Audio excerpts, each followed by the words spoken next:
Your Excellency, my Lords, distinguished guests, ladies and gentlemen, on the 11th of July, 1996, President Nelson Mandela addressed both houses in Westminster Hall.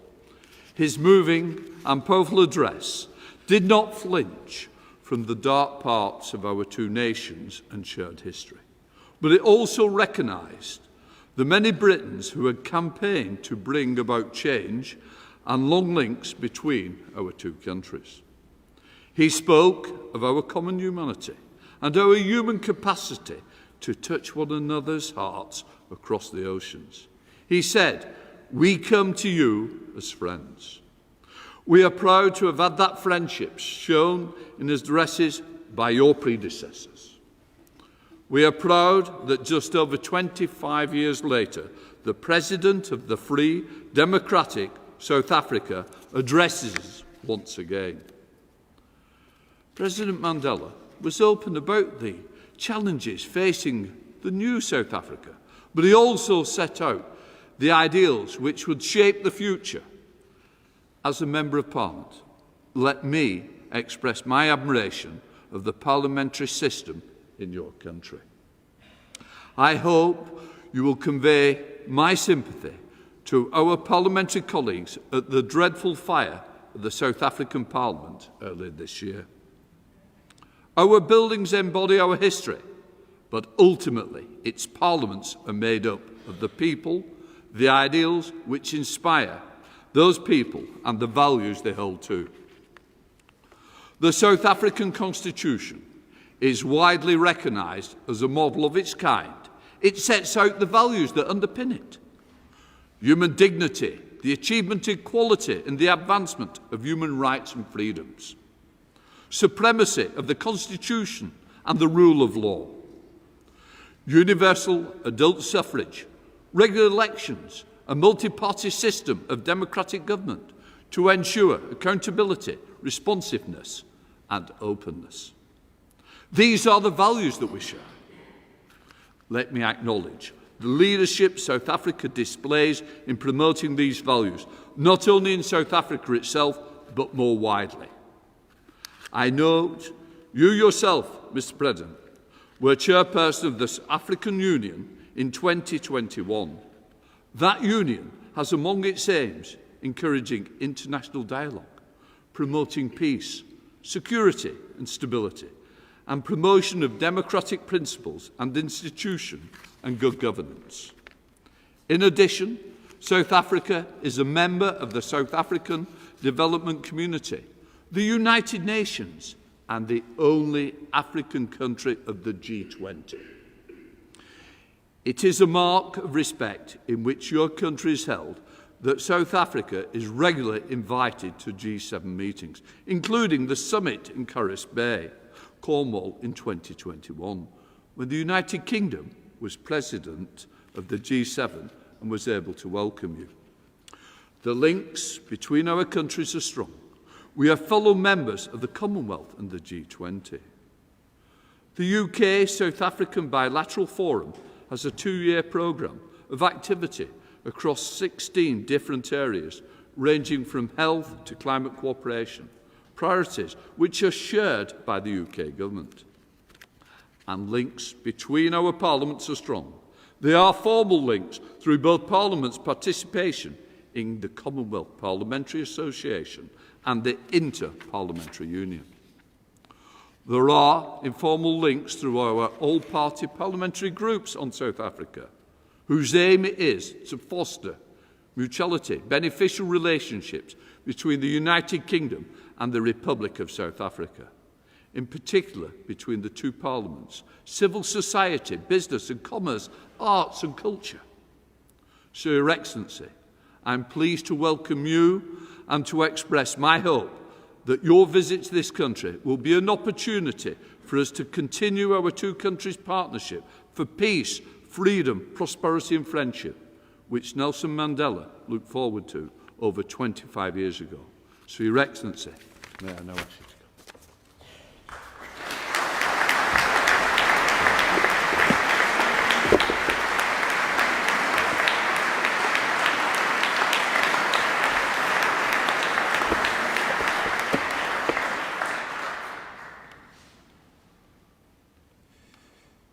Thank you, Mr. Speaker,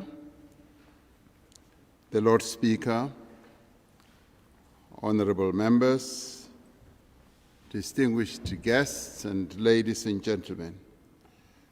It is indeed a great privilege for me to have this opportunity to address this august gathering on behalf of the government and the people of South Africa on the occasion of our state visit to the United Kingdom. Indeed, the ties between our two countries and nations are old and enduring. The manifestation of our relationship abound. If you have ever visited our buildings, Parliament buildings, and thank you very much for your kind words about the burning of our Parliament building. We will rebuild it shortly, and it will return to its former glory.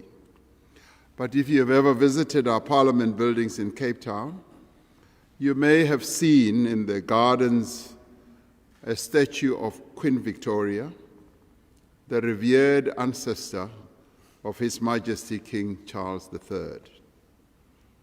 And not far from where we are gathered today, on the other side of the Parliament Square, is the statue of Nelson Mandela, the father of our nation and the father of our democracy. The presence of the two statues of these two great historical figures at the seats of our respective democracies make a powerful statement. It makes a powerful statement about the duration, the meaning, and the complexity of the relationship between our two peoples. These statues are part of the story of a relationship that was founded in colonialism, in conflict, in dispossession and degradation. And yet these two statues are also part of a story of redemption. This is a story of a relationship transformed, a relationship of solidarity, of compassion, of a shared desire for equality, human rights, and the fulfillment of potential for all. Over the last 3 decades, this has been a story of trade, investment, tourism, cultural exchange, education, science, and innovation. We therefore see this visit as an opportunity to celebrate our modern relationship as equal partners, working together for the prosperity and security of our people.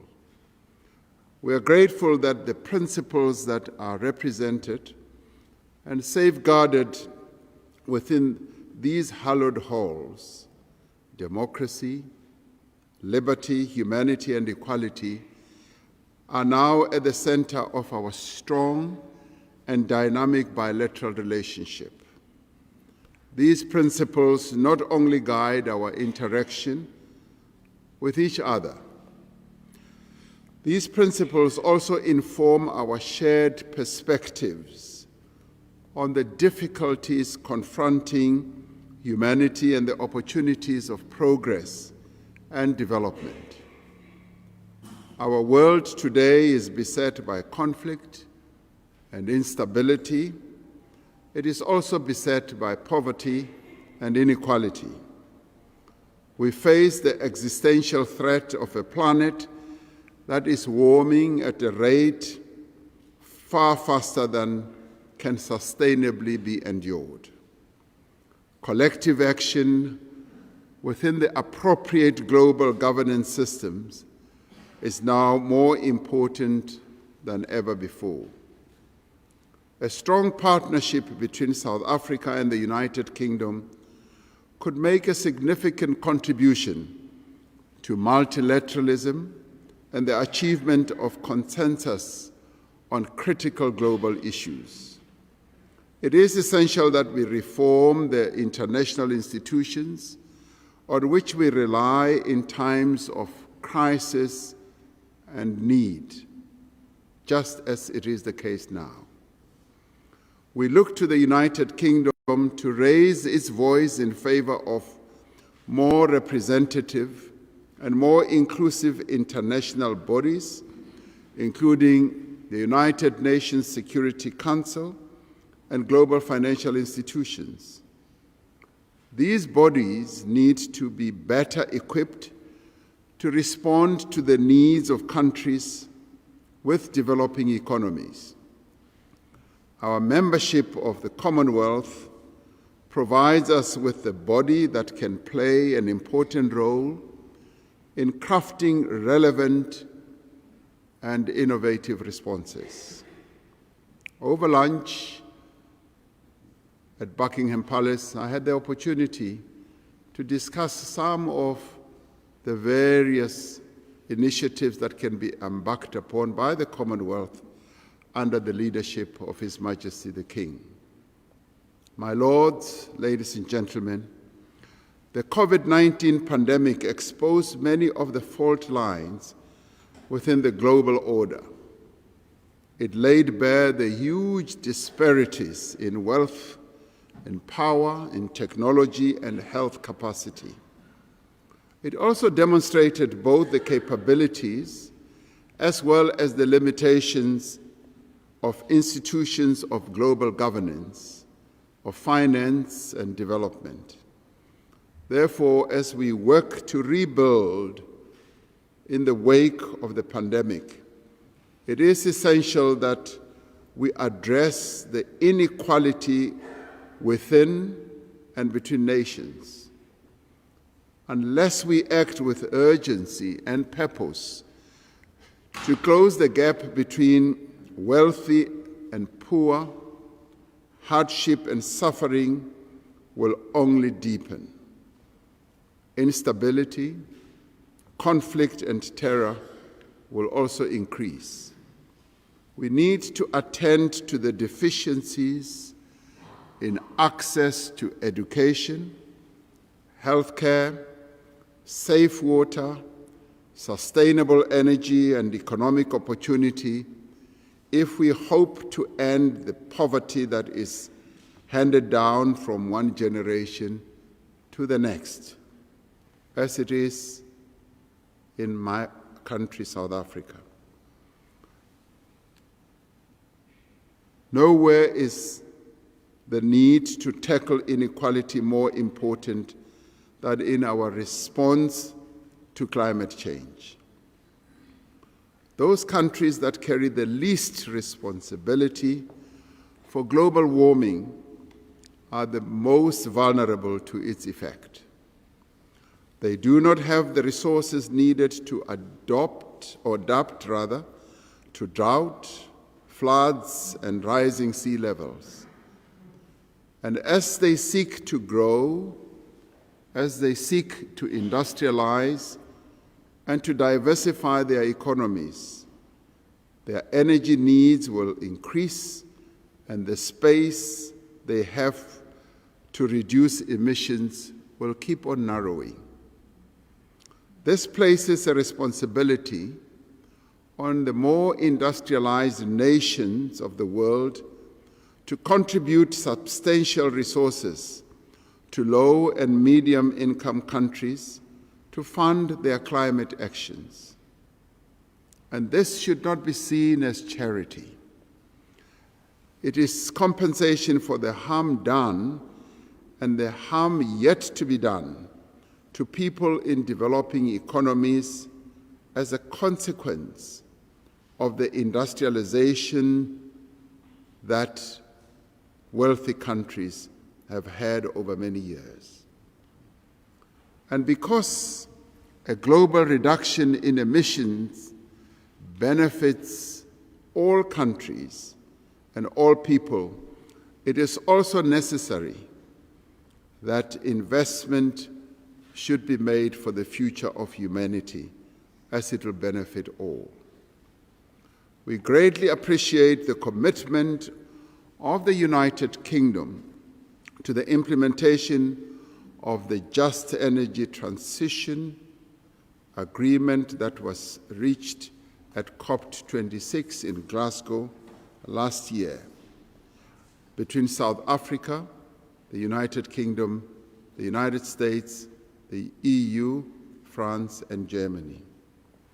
It demonstrates a clear recognition by the United Kingdom government of the importance of supporting transition to low-carbon economies in a manner that does not disadvantage affected workers and communities or industries that will be impacted negatively by a move to low-carbon economies.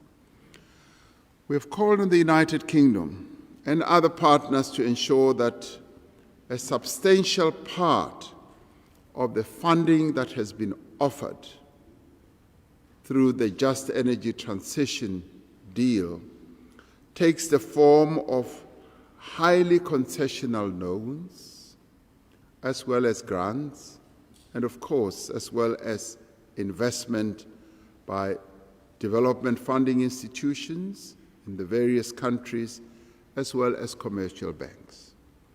We are pleased that the final outcomes of COP27 hold out the promise of concerted action to address climate change.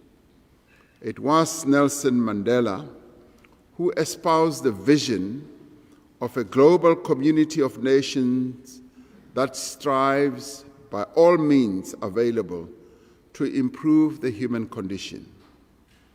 Given our history, given our shared values, given the durability of our relationship, I do firmly believe that South Africa and the United Kingdom should be able to work together for the realization of such a global community.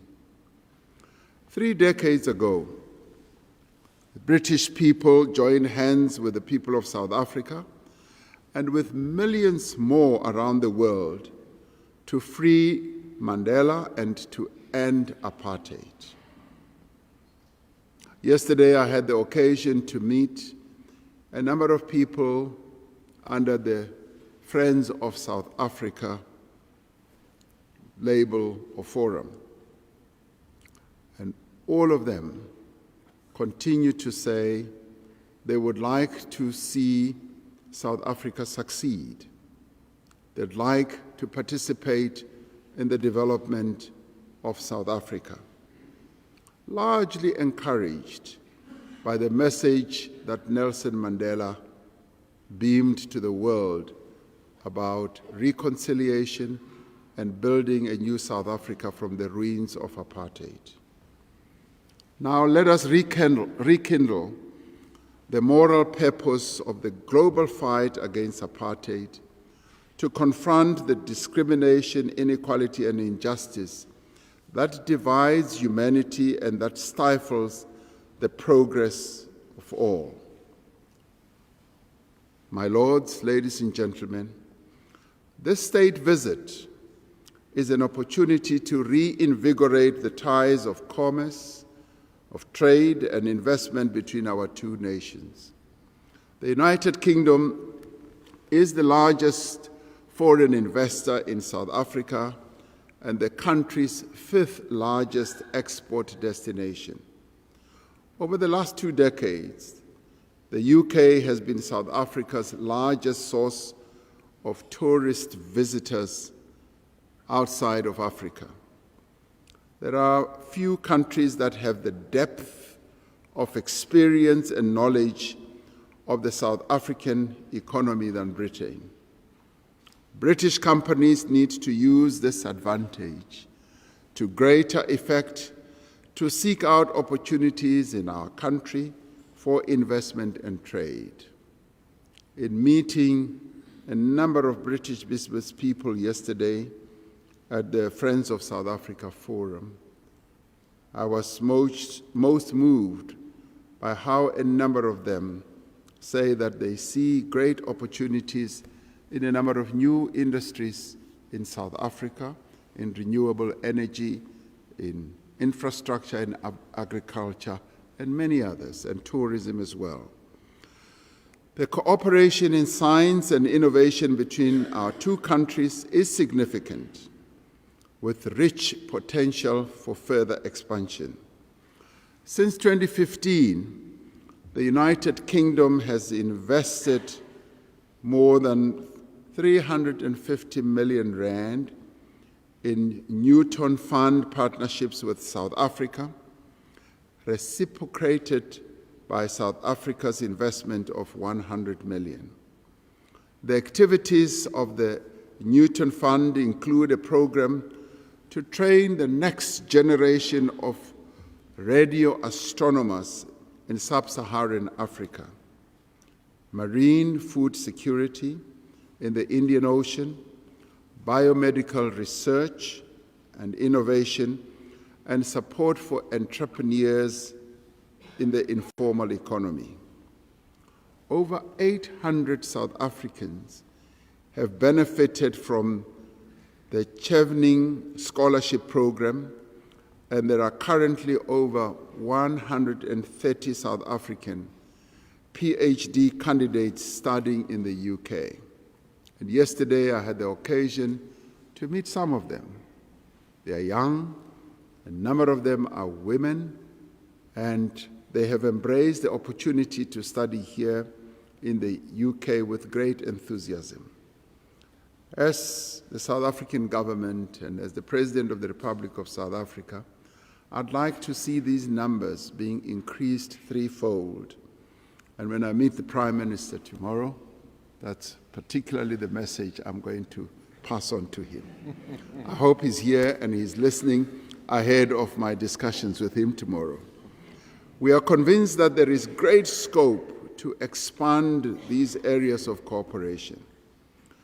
As we strive to rebuild our economy in the wake of the pandemic and the era of what we have gone through, which we call state capture, which was grand corruption, as we work to create employment and economic opportunities for the 11 million South Africans who are without work, we're opening up new frontiers of growth, opportunity, and production. We are undertaking far-reaching economic reforms to make our economy more competitive and more efficient, to reduce the cost of doing business, and to encourage new entrants into several industries in our economy. As we undertake the most significant restructuring of our energy market in almost a century to address the severe power shortages, there are great opportunities for investment, for innovation, and for partnership. By pursuing these and other avenues for cooperation, I believe that we will be able to define the relationship between South Africa and the United Kingdom in a new and in exciting ways. By exploring the full extent of our common interests and capabilities, I am certain that we will add another chapter to our long and rich history. And rich history it has been. It has had a number of contours. It has also had its ups and downs. But I want to capitalize on its ups because it is through capitalizing on the positive sides of our relationship that we are able to have a mutually beneficial future.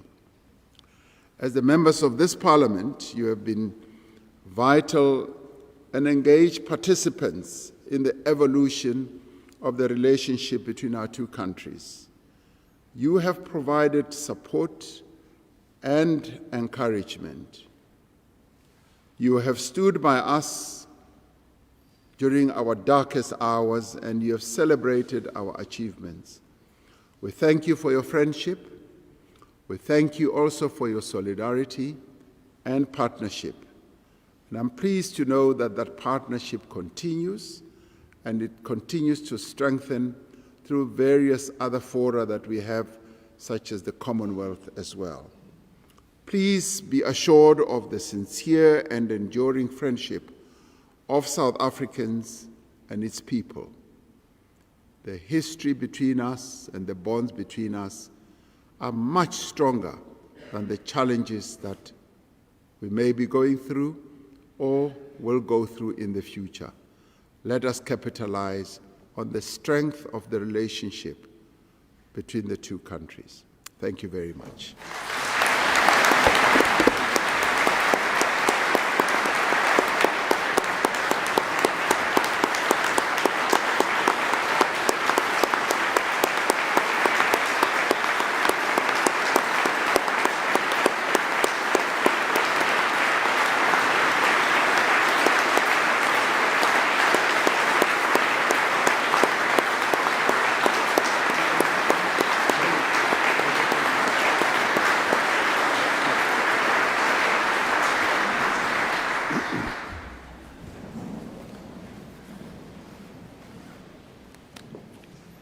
Your Excellency, my Lords, distinguished guests, ladies and gentlemen. First, I would like to thank you for your kind words about the strong relationship which our two countries enjoy. It is a great honour to have you with us today. On behalf of the House of Lords, I thank you for your moving tribute to Her late Majesty Queen Elizabeth, not least as a leading champion of the Commonwealth. I also offer our sincere condolences on the death of Archbishop Desmond Tutu last year, a great man who courageously dedicated himself to serving others in the pursuit of equality, justice, and peace. As a youth, my lifelong interest in politics was nurtured by reading about the situation in South Africa and learning from the writings and speeches of Archbishop Tutu and fellow clerics. Archbishop Tutu and his colleagues forced me to contemplate on the central question of who is my neighbour. They correctly reflected that neighbours might perhaps be many thousands of miles from us, but we're still neighbours whose needs, values and progress we must support. And my theme, Mr. President, in thanking you today is South Africans and Britons as neighbours. Occasions such as today remind us of the importance of engagement between our peoples and parliaments. It is through such engagement that we can form strong bonds. As Commonwealth nations, we share many values. We believe in upholding democracy, in the international rules-based system, and in protecting human rights. The South African Constitution, drawn up in 1994 with your considerable input, is one of the most progressive in the world. Our parliaments share many personal connections. We welcomed President Mandela to this parliament in 1996, and his great legacy still lives on, with his statue, as you mentioned, standing proudly in Parliament Square. I also remember his statue being erected in London's South Bank in 1985, as many British people called for his release. That monument is now protected and listed in recognition of its historical and international significance. The House of Lords is proud to have counted among its number the late Lord Joffe, who defended Nelson Mandela at the Rivonia trial. Previously, the British Prime Minister Harold Macmillan had chosen the Parliament in Cape Town to make his speech about the wind of change sweeping Africa at one of the darkest moments of apartheid in 1960. But bringing forward decolonisation across the continent, which eventually, after many years, saw freedom come to South Africa. Our respective parliaments continue to have much to share and the ambition to work together. Beyond Westminster, the UK has a diverse range of connections to those who built the modern South Africa. Oliver Tambo, for example, has his own statue in the North London borough of Haringey, which was his temporary home during his exile whilst fighting apartheid. It is reassuring to witness that since becoming president in 2018, you have led the way in restoring the Mandela vision for your country. I wonder if you and the people of South Africa realise the importance to the people of the United Kingdom of the success of the Rainbow Nation. We see South Africa as a beacon of hope, of reconciliation, and of the common good, one that inspires other nations to follow you. Your personal commitment to educational reforms is well known, respected, and valued. As a former teacher, I share your passion. Finding ways to help young people achieve their potential is crucial. And as Senior Deputy Speaker, I spent an hour each week speaking virtually to young students through our Learn with the Lords programme. I always came away heartened by their optimism and enthusiasm. And last month, my office hosted 2 work experience students from multicultural schools in London boroughs that are less prosperous than other parts of this city. Their reflections on the week they spent with us reminded me once again that our Parliament is a place for all communities across the entire United Kingdom. Your Excellency, you spoke of the links between our two nations, and those links continue to deepen. We work together to protect mutual security interests, improve trade, and promote inclusive growth. South Africa, as mentioned, is our largest trading partner in Africa. And wait for it, Mr. President, British consumers have a love of South African wine, as I'm sure many members of the House of Lords and indeed the House of Commons can testify. There is also a large South African community here in the United Kingdom. The Springboks' victory in the 29 Rugby World Cup, which you attended, captained by Sia Kolisi and cheered in many pubs and bars in West London, was more than a sporting triumph. It showed, to paraphrase Archbishop Tutu, that what would have seemed impossible 30 years ago, a black captain of the Springboks, became possible. I also hear on the grapevine, Mr. President, that you support Manchester United. I only wish you luck with that at the present time. Archbishop Tutu's steadfast faith and confident application of belief to everyday social problems serve as an inspiration for all of us in the political sphere. Understanding his approach brings me back to the central question of who is my neighbour? A simple question which we politicians cannot evade if our pursuit at its core is to have a moral purpose. You, Mr. President, are my neighbour, and we are your neighbours.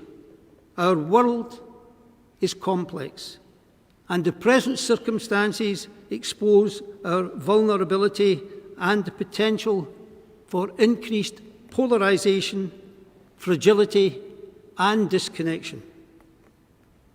In such a fractious environment. We need the ability to hold our opinions whilst walking together, and on occasions learning to travel in agreeable disagreement.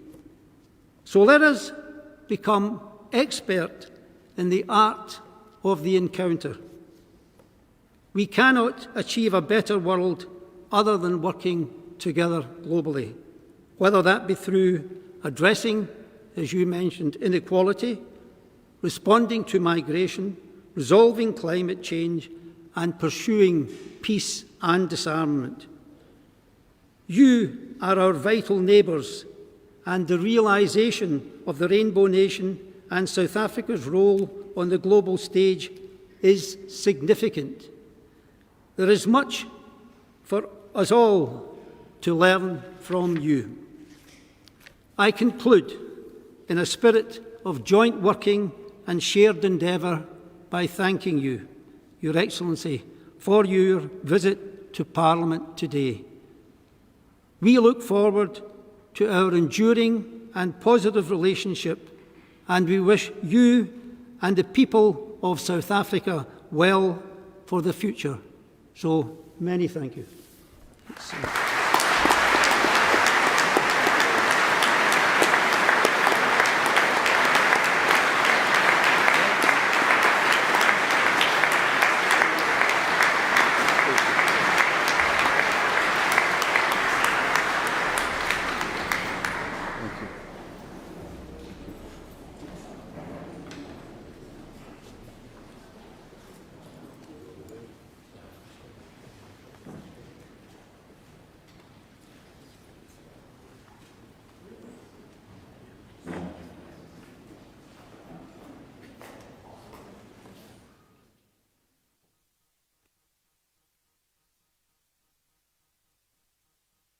President of the United States, the President of South Africa.